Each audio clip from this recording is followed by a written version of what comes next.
before we get too far into this, let's make sure that you have the software that you need. You need to have R installed, the R statistical environment, which you can download from R CRAN on the internet. Make sure that you get the most recent version and the version that is most appropriate for your computer, Windows, Mac, or Linux. And while of course you don't need to have anything else to run R, you can just use the GUI or graphical user interface that comes with the R statistical environment as default. Everything that we do here is going to be in RStudio. That'll be the IDE or integrated development environment that we use to do all the script, make our graphs, and eventually we learn how to use our Markdown to create reproducible Word documents and HTML documents. So I highly advise you to get RStudio. You can download that as well. Both R and RStudio are freely available.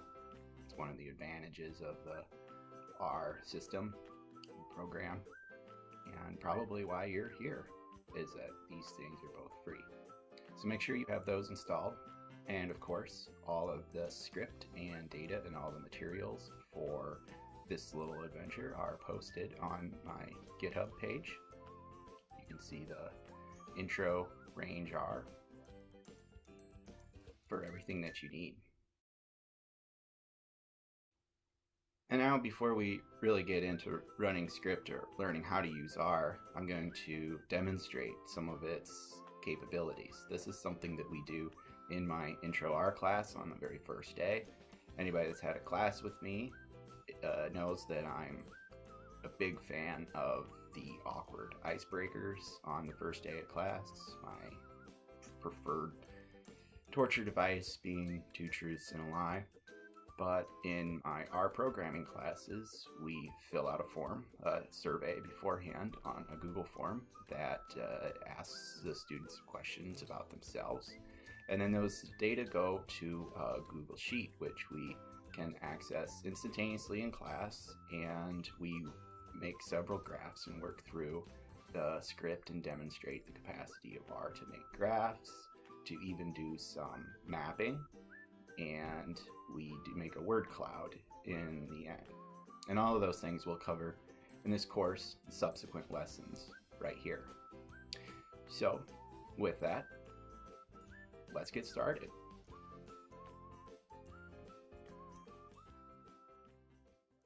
The first thing we look at are just basic bar graphs. So we've just made these with ggplot. On the left, we can see the number of students who have taken the Intro R course by degree types. So we've had a lot of master's students, a few PhD students, and other include staff members who have sat in on the course.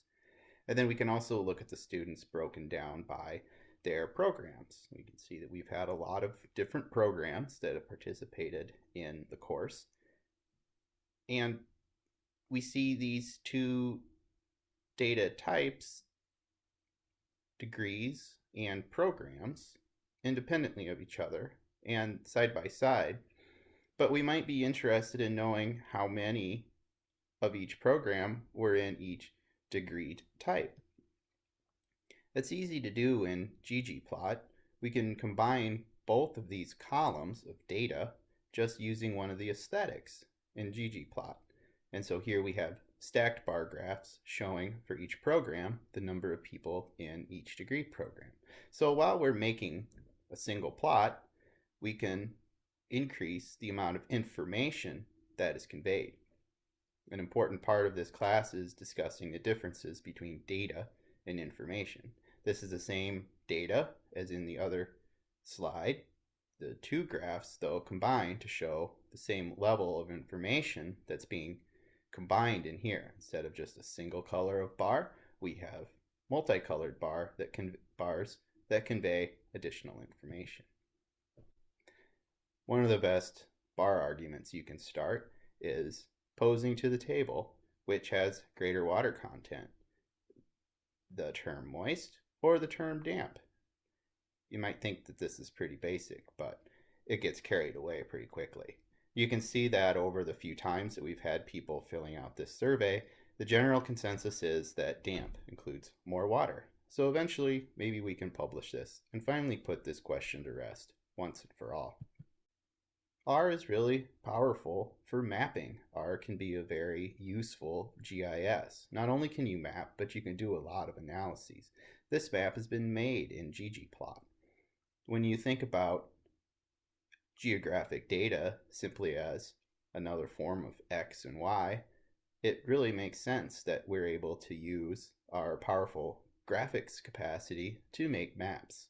Here we've given this view of United States, the continental United States, on a polyconic projection so we can see the curvature of the Earth. And you can see here we've plotted where various students have gone to do their undergraduate, and we've scaled the size of the symbols, the triangles, to fit the number of students who have gone there. So the smallest triangles indicate that just one student has gone to those locations, where larger triangles indicate more than one student have gone there.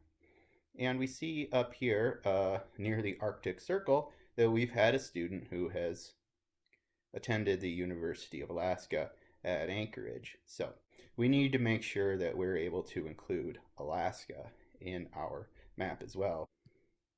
And we don't want to leave them out in the cold, so to speak. But not everybody has just been in the United States, continental or otherwise. We need to look all around the world, and you can see that we've had several students from abroad who have participated in the Intro R class and analysis of ecosystems as well.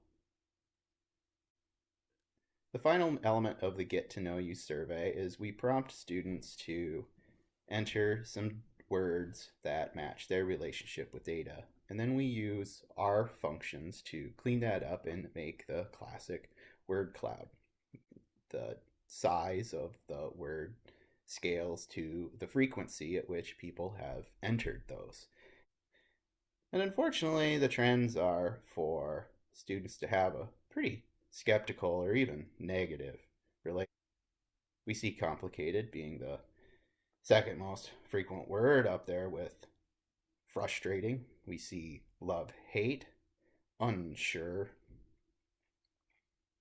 humbling, confusing, boring, tearful.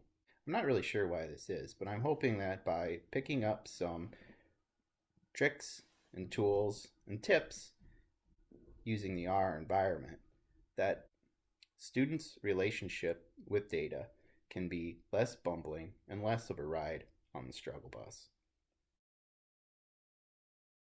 So that's pretty cool, huh? R is pretty powerful. You're going to be able to do all of that stuff, make great graphics, even make maps, just by following through the script and the video lectures that are available through this course and posted online. So I hope you keep with it, and maybe by the end of this quarantine and self-isolation, you'll have gained some great skills.